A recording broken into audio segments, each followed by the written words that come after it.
here is this Mercedes. This is GL350 diesel. This engine is found in so many Mercedes, from Sprinter vans, E-Class, GL, ML. It's one of the most popular, and it's very well built engine.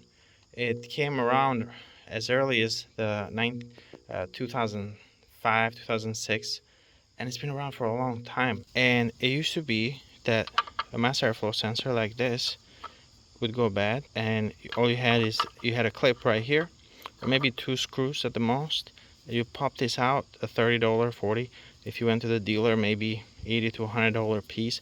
You pop that in and you'll be done, back on the road. Something like this throws the car into limp mode. You can't even drive it. Mercedes, it used to be like you can pop it out like this. On the older models, you had two screws here, you take it out. On these newer ones, this is a 2015, they made it all part of this whole piece right before it goes to the turbo. This is like $1,800 to $2,000 at the dealership just for the part. You have to replace it. These don't come out. It has two. Those mass airflow sensors don't come out. As you can see, there's no screws, there's nothing there, just one piece altogether. And if you replace it at the dealership, you're looking at about $1,500, maybe $2,000 at some more expensive dealerships for something like this that you should have been able to do really honestly on the side of the road, and maybe spend 30 bucks on one of these sensors.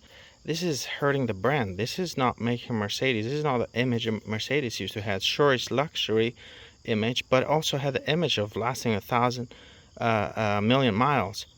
That's not the case. Until now, it's like $1,000 for every little repair. That's the image Mercedes is creating on this day and age as they design these newer cars. And it doesn't have to be that way. This is by design this way.